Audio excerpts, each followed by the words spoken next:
The session name is Apache Basics. We will be specifically talking about Apache Web Server. Okay. So how many of you have ever heard about Apache? Just raise your hand. I think where I got of it. Okay. So let's start. I was a software engineer at miniOrange. Okay. And I was introduced to Apache back in 2019 by a professor called Dr. Chepper when I was learning PHP. So quite some time since I was introduced to Apache, and I have advised more than 100 organizations about the issues related to Apache. So do you know what is a web server? Anybody? What is a web server? That's fine. You can go. Speak loudly. Yes, because we have been playing. Actually, this server on which all the services of the web are placed. I told the name is Sunny.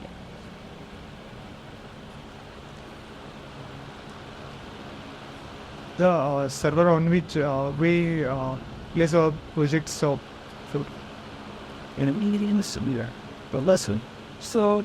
I think maybe you are not clear enough. I couldn't hear you. So let's start with what is a web server. Okay. So web server is nothing but a piece of software or hardware that will talk to your HTTP request and respond it accordingly. Okay. The hardware piece will come into play when browser needs to know where we are going to send the request. Okay. So that is basically your IP. So IP is associated with hardware, and the software will process some request that is coming from your browser. So it's a software and a hardware that uses HTTP or other protocols to respond to clients' requests. In our case, clients are usually users, and the requests are coming from browsers. Okay. If you simply access google.com, that is basically a HTTP request. Okay. This will be used to display content. Most of these content we are currently using in most of our devices are hosted on a web server. Okay. All the site. Well, it's right. Please. So most of the content.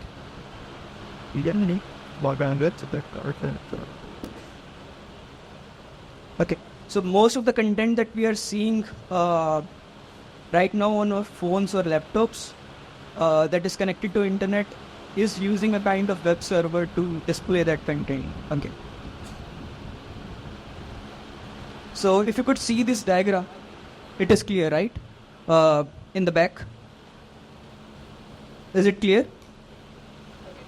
So if you could see, the client is basically our browser. That is basically sending a HTTP request to a web server. Okay, that hosts itself a HTTP server and files. Okay, the request will be processed by the server, and we will respond it to back to the client. Okay, in our case, it can be files. It can be some dynamically processed data. In most of the cases where we are using PHP or maybe any other language for that processing. Okay. So what we are doing right now is we're taking an input as a request and sending that as a response. So it's nothing more than that. Okay. So the question arises, how many of you know Apache and other web server that you might have known? Anybody heard about NGINX? You can raise your hand if you know about NGINX or ever heard about NGINX. Okay. There are few people that have heard about NGINX. So we will check why we are not discussing NGINX and why discuss Apache and why use Apache itself. Okay.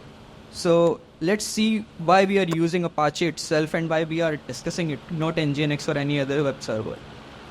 So Apache is free. Okay. So in terms of financial cost, it is free, meaning there is no burden on your organization or on your project that will have a fixed cost to your project. Okay, so it's open source, meaning there is a huge community about it, and they will be basically contributing to this project and making a lot of changes and security changes into the software itself. The second thing is it is approximately 30% of websites that are powered by Apache. So if you are a software engineer or someone who is going to be a software engineer, there will be a chances that you will run across your clients that might be using Apache. So it is a possibility. Apache has been around since 1995. That is basically the starting of the internet itself. So the starting point of the internet itself was powered by Apache, and at that time the PHP was one dynamic programming that was using Apache to host dynamic websites. So it's been around since the dawn of the internet. So it has a huge community, and in that part also, that this is particularly old, this has been written in a very particular structure or modular structure. So the core of the Apache itself is 30% of the actual software that we use. All other percentages goes to the modules. So the modules are part, or you could say plugins or extensions that you might heard of. So they go into the software and basically enhance or extend the capability of the Apache. Okay, we will be discussing about some of the modules in this session. So there are a lot of modules. We will not be discussing about them, but you should know that there are people who will be contributing to a specific use case in form of a module. So just look out for a module on internet for Apache, and there is a huge possibility that you will find there. So this particular chart says that nginx is currently being used by most active users or most traffic getting websites. Okay, so Apache once was the king of the web server, but currently it is being replaced by nginx because the owner of the creator of the nginx itself decided that I want to beat the Apache in performance. Okay, so currently it is nginx, currently in 2024, that is being hugely used by websites or website owners, and most of these nginx users are hosting providers like Hostinger or maybe GoDaddy or some other hosting provider that you have heard of. So they are switching to nginx, which in turns basically take this number to a lot up. Okay, so before we go to the depth of this session, I will be talking in terms of Apache language. So we will be discussing about jargons. So these are specific terms that would be used in Apache itself. Okay, so I will be using that. In case you want to have a question, just raise your hand. I will answer it. So modules. So it's about modules in the where we discuss why use Apache server, right? So modules basically are programs that can be loaded dynamically. So let's say you installed Apache, the core Apache in your Linux environment, and you want to add a functionality. Okay, so these modules are just programs that you can basically configure it, and they will load it at runtime. So at the time of when Apache will run or start, these programs will get loaded, and the order of these programs will be decided in the configuration that we will be doing. Directives. So directives are basically a rule name, you could say. So these will decide how your server will run, or your request will be processed before it goes to a resource or back to the client.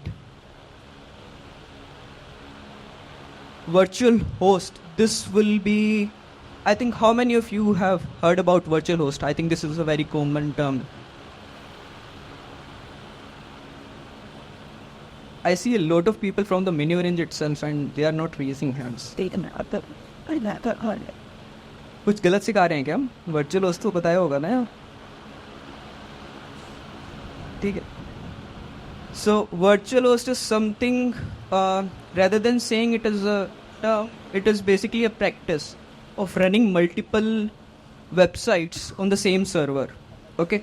So this particular virtual host or container will itself allow you to isolate the configuration of Apache so that they cannot access other resources of your server. The last one is htaccess. So I think this is also being widely used in miniOrange. So most of you have heard about it. So my question would be from someone who is not from the miniOrange. Have you heard about htaccess file or htaccess? No? Okay. So there are two types of configuration that you can do in Apache. One is global level and one is directory level. Okay.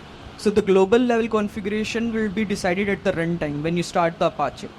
The htaccess file or the configuration that you are doing in the htaccess file will be performed or looked up to by Apache at the time of processing the request. So every time a request is coming to Apache web server and it is going to a directory, a specific directory in which your files are located, it will check for .htaccess file if there is any, and will check what kind of configuration has been done to the htaccess file, and then will process the request accordingly. Okay? Any questions still now? Okay. So to configure the web server, we will basically discuss a use case.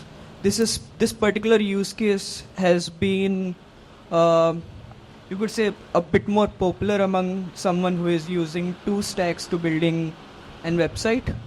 Okay, so we'll discuss that first, and then we will do the configuration and we'll look at how that particular configuration will affect the request processing itself. So what we want to do right now is we want to create a new website. Okay, so this particular website can be a knowledge base, it can be a static website. Okay, so this particular site that I'm currently creating is called mySecureShop.app, and this is for end users. Okay, and in most cases or most organization there would be an admin dashboard for maybe employees or someone who is using it for clients. Then it would be for clients. Okay, so there are two sections of a website. Current one is end user, another one is for the admins or maybe employees. And we will be using mySecureShop.app/admin to access the admin dashboard. Okay, and the application that is currently used by admins is running on port 8080. So since it is running on port 8080, it's a bit clear that it is a Java application. In my case, it is a Spring Boot application. Okay, so you don't need to go into the details. You just need to know that this particular application is running on port 8080 of your same server or same machine. The last thing we want to ensure while building a new website is that it is SSL protected, because we don't want to let hackers know that what kind of request we are sending to the server. So we want to encrypt every request that is going through your browser to the server. Okay, so is this clear till the last?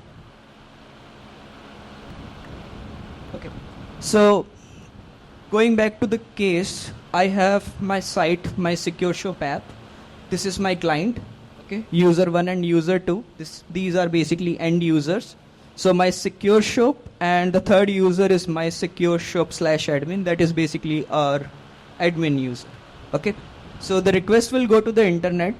The internet will decide which particular server we need to send it to, so that my secure shop would be basically mapped to an IP, and the IP will be mapped to this particular machine.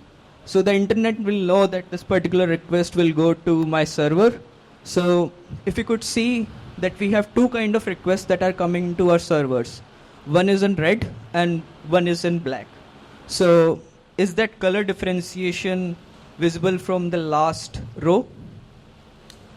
Okay, so if you see the color differentiation, the request is coming to basically my machine and then to my Apache, and then it will go to my application. Okay, I want to set it up and set it in a way that all the requests that are coming to /admin/ everything after it will go to this particular Tomcat service, that the application that is running on Tomcat. Okay, all other requests that are basically non-admin will go to my files, or basically a static website itself that is currently hosted by Apache itself, no other application. Okay, so my Apache, as you know, that if I go to my secureshop.app, and if it is a non-secure site, it will go to port 80, and if I go to a secure site, and if I go to secure site, it goes to 443. Okay, so my application is listening to both port 80 and port 443, while the Tomcat is running on 8080 of the same machine. So let's go to the command line, and I think you are able to see it, right? Is it visible? What did it home?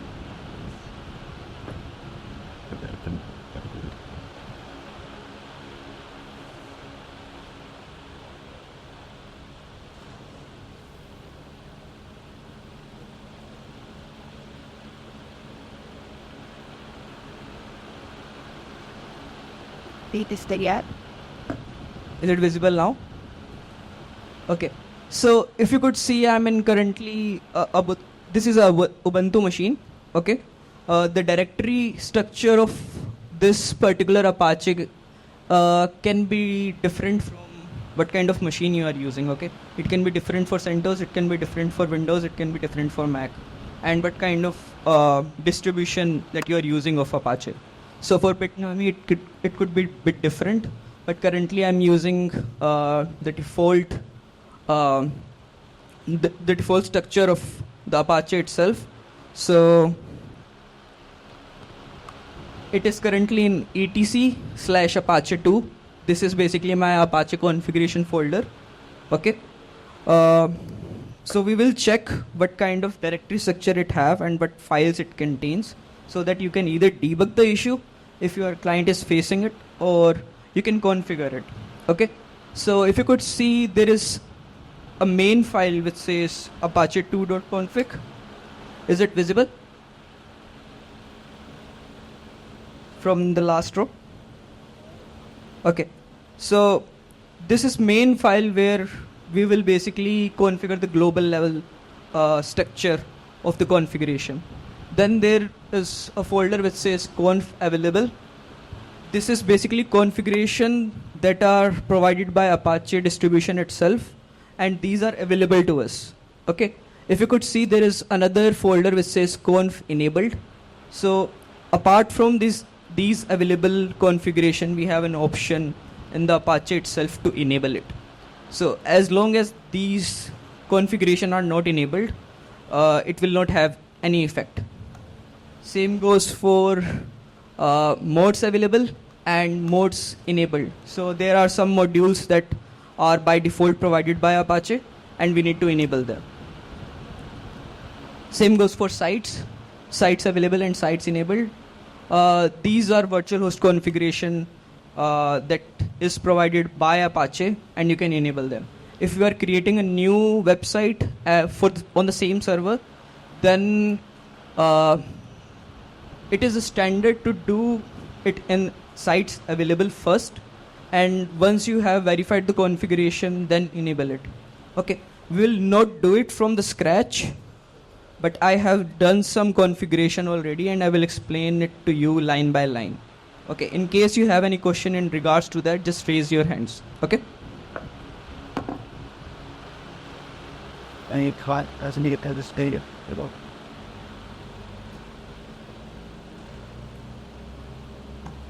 So there are two configuration done right now. One is my secure shop app SSL. This is for the 443 port, and the another one is for the 80 port. Okay.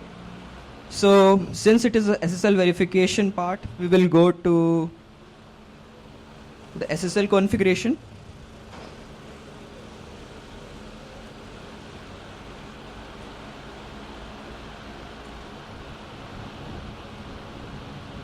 I think it is visible from the last.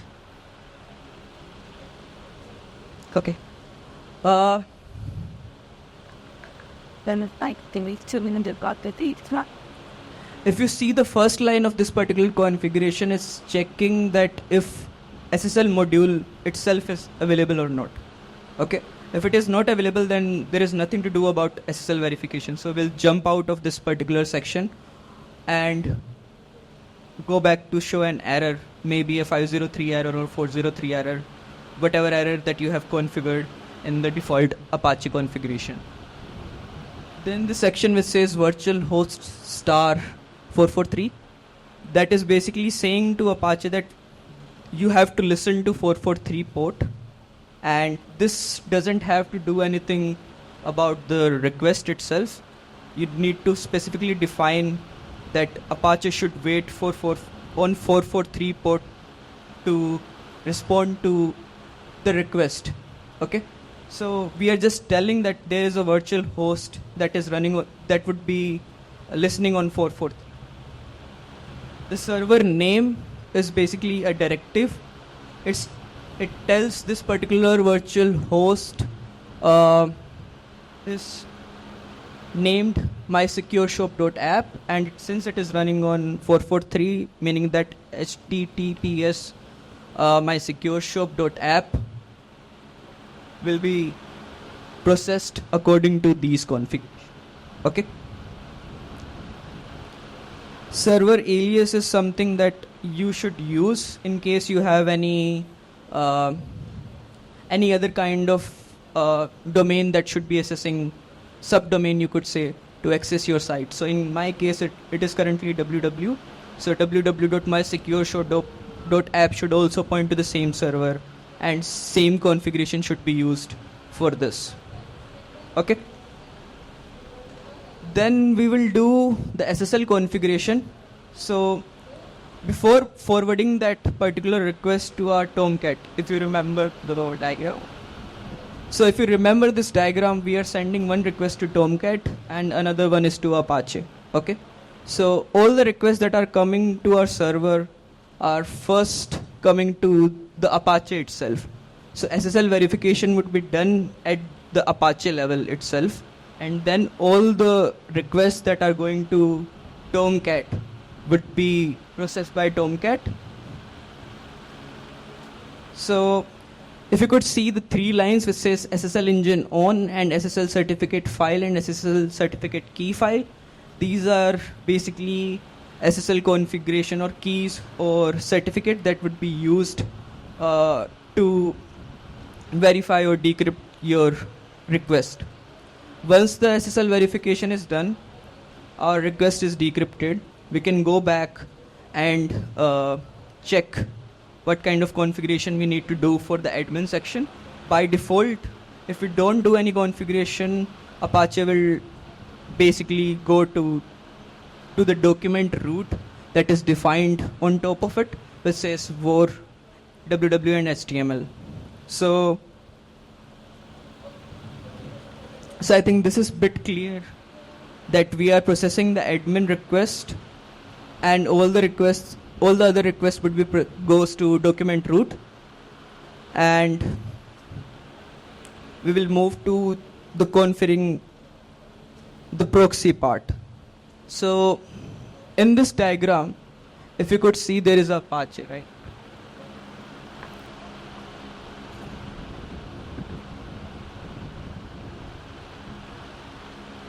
So if you could see, the request first comes to Apache, okay? Then there is a My Secure Shop section, which is basically our virtual host itself. And then there is set of modules, okay? These particular modules we have configured right now. So the SSL part we seen just earlier, we have gone through the mode SSL part. So the request has passed through the mode SSL. Now we can go back to either to proxy or we can do the rewrite part, okay? These things, for example, if mode proxy would be up or the request that would be processed by mode rewrite will goes to the configuration or order of configuration that we have done. Honestly, I kind of was. I just talking feel. Okay. So we have done the mode SSL part. We will done some this particular stuff that we are doing it. We will not discuss it at the. We will discuss it at the end of it. And this is basically my proxy part, and this is rewrite part. If you could see from the request header to the last part. Okay. So this particular 3 lines will basically tell Apache that everything that is coming to /admin or where we have defined /admin will go to localhost 8080 admin. Okay. The Apache will not process this request, but instead forward this particular request to the Tomcat. And when we get a response, we want to also rewrite that localhost part back to my secure shop part, right? Because if request is coming to my secure shop and response has some headers of localhost 8080, that would look like a fishy thing. So what we want to do is process the request, tell Apache to forward it to Tomcat, and whatever the response we are getting from Tomcat will be rewrote. We will rewrote the localhost 8080 part back to the My Secure Shop app part. Okay. This particular line says proxy pass preserve host, which basically means that we are preserving host. So whatever client IP, or you could say client headers we are getting as a host, we will preserve that and we will send it to Tomcat. We will discuss these lines, but first let's go back to the slide again. So if you could see in the mode proxy part, we have forwarded the request to Tomcat. Now the Tomcat will basically process it and give back a response. Okay. Think of this whole structure as a program that takes an input and gives you an output. Okay. For this particular Tomcat part, the input is this, and whatever the output we are getting in the Tomcat part will be returned back to the client after doing some processing, that is basically rewriting their headers. So this particular diagram shows that एक बार Apache के पास में request आई तो उसको तुम process कर सकते हो, तुम रीराइट कर सकते हो. It's something you can do whatever you want to do with it. Okay, you have all the access of your request. You have headers, you have cookies, you have URLs, and you have request body as well. Okay, so what we want to do in this particular case is we want to see that it can be forwarded, but it's simple as that if there is an input and there is an output, we have a web server in between that will basically process that request. Okay, so let's go back to that configuration. So in that particular diagram, I have not included this particular module. Okay, so this is basically a mode basic auth. Have you used basic auth in a website? Like you have a prompt on your browser to enter your username and password itself sometime. If I can show you, you might remember something. You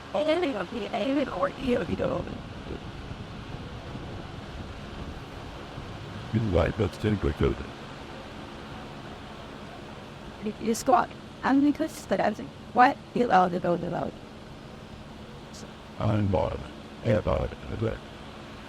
Have you seen something like this ever? Like maybe on a client's website, or maybe on some of your software or websites that you are currently using. So this is basically generated by Apache itself. Okay, so you can basically define the username and password that is a valid thing, and it will be stored in a file in Apache.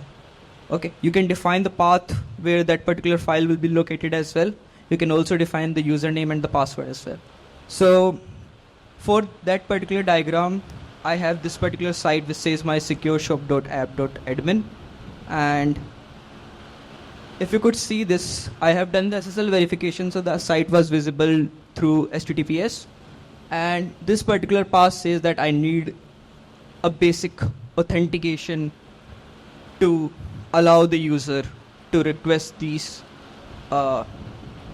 resources. Okay. This particular thing says auth type is basic. You can have multiple things about it, but I haven't used it. So basic is something that I have seen many people using it. So I have used it here as well. Auth name, you can change it to anything else. This is my file where I've stored the passwords and the usernames. And this particular thing says that if this isn't a valid user, we will not allow the request to be processed after this particular thing. Okay. So if I enter my username and password and that is correct, I should be able to see the admin resources.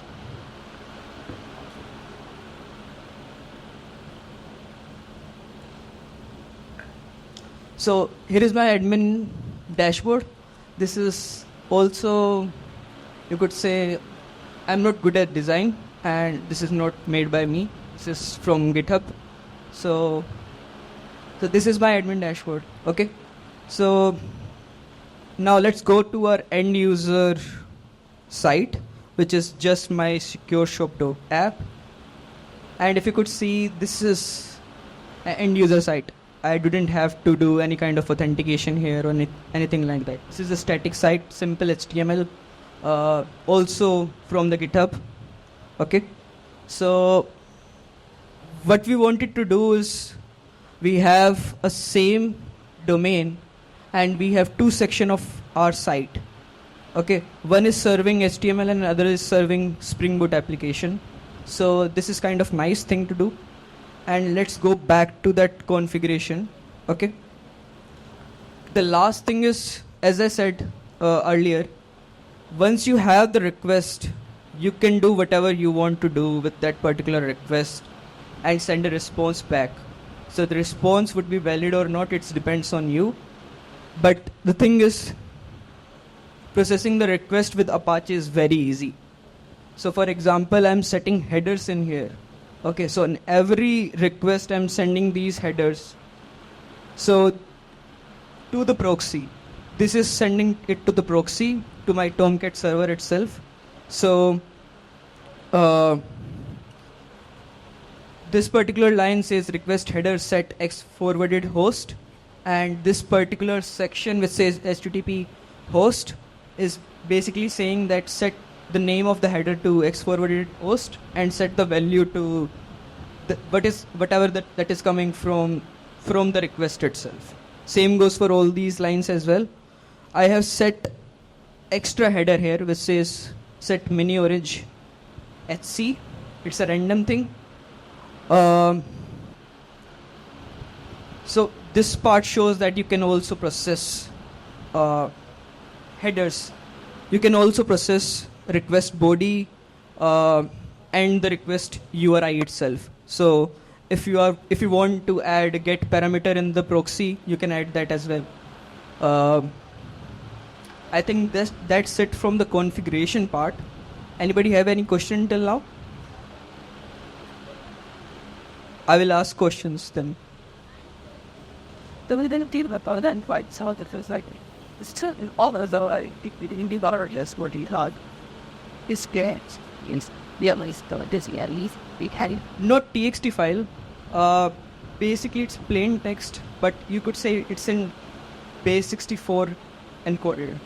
It's like plain text. Okay. Should I ask question now from you? From the session. सबको समझ में आया होगा तो question का answer दे सकते हो ना रैंक. अभी अपन ने प्रोक्सी किया लोकल होस्ट 8080 को, ठीक है. What will happen if I do the proxy with another website that is not mine. So with this particular part, I'm saying that whatever the request is I'm getting to my site, I can forward it to another web server, right? And whatever the output is, I can show it as my output. So what will happen if I just say that proxy pass https google.com and proxy reverse pass google. What will happen in that case? except it's with direct purpose. I think yeah, that's it. Well, he's the sort of logs. Oh, Anybody? yeah, I think that you're looking at it, yeah, it's scary. We don't have SSL validation has been done here. So let's say I access just insecure google.com. What will happen in that case, or any insecure site? The DNS part has already been over when we came to this server. But now, at least that Warner, see what and could what I've seen. If it is an insecure site, it will do the redirect and also give you the request or the output as yours. Okay, so in this case, if you could see, this is an insecure thing because it is running on my local machine.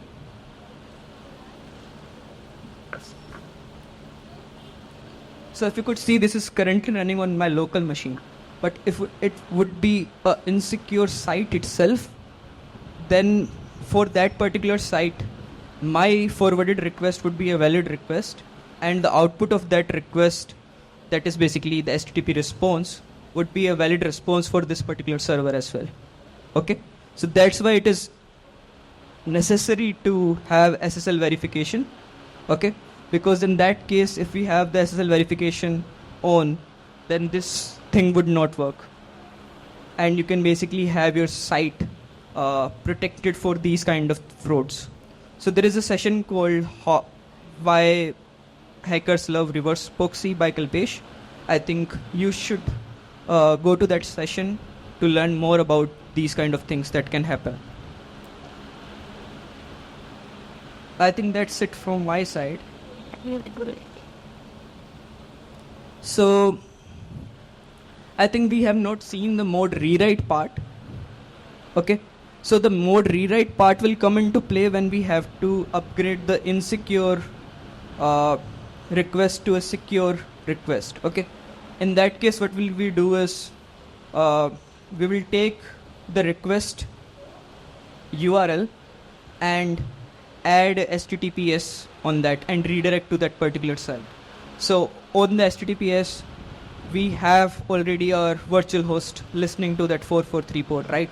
So it will respond. So it would be a simple redirect that will happen by the mode rewrite. Okay. So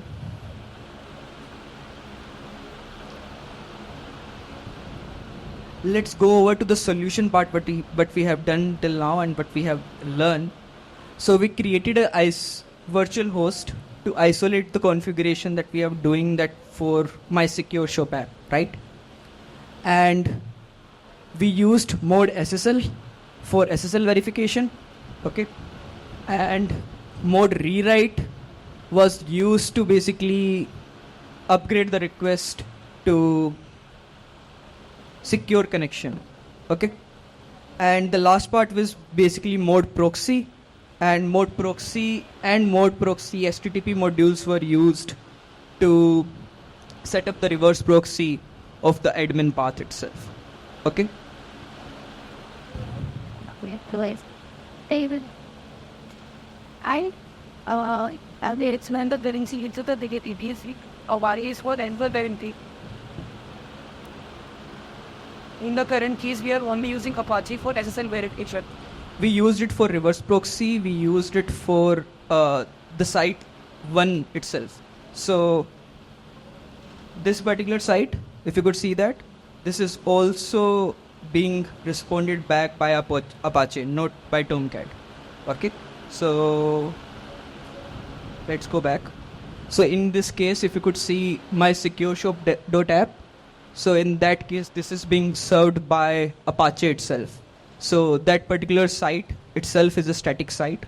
It's simple HTML and CSS and JS. Okay.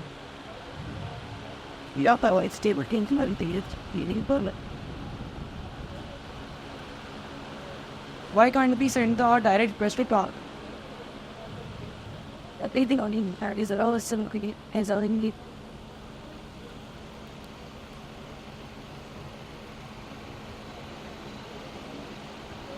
So the question is, why can't we directly send the request to Tomcat, right?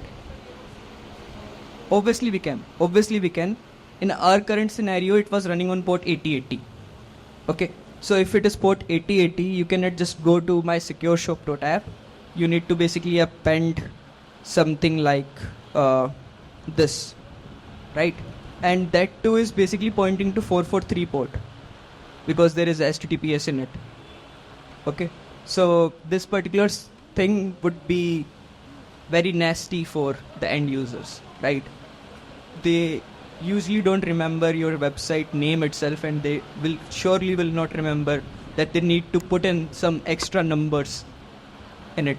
So you can use another kind of server or maybe a load balancer itself to point that request to 8080, but it would be done usually by a reverse proxy because your requests are coming to port 80, and either you can change the application port to run on port 80 or maybe use a reverse proxy. So in this case, I use a reverse proxy. Okay, so obviously we can do that. Think like that.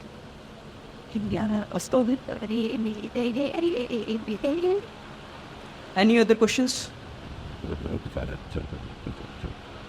With the we will be on it.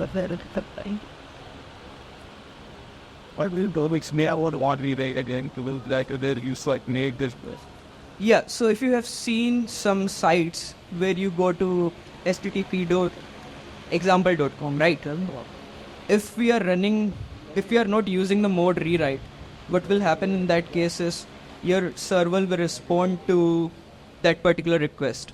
Your browser will say that this is an insecure site, and you might go through by directly ignoring it or something like that we usually do. So, but in that case, your request is not encrypted, right? So what we are doing with mode rewrite is we have the access to the request. So we can do whatever we want to do with the request, and we can send it back as a response. So what we do is we change the request URI itself. Okay. So the HTTP would be rewrote to HTTPS, and that would be basically a redirect, not a response. It would be a redirect. So on that redirect, we are already listening to 443 port, right? So it will go back with SSL verification, but it would be a redirect rather than responding back to the client with the response. There will be no forward.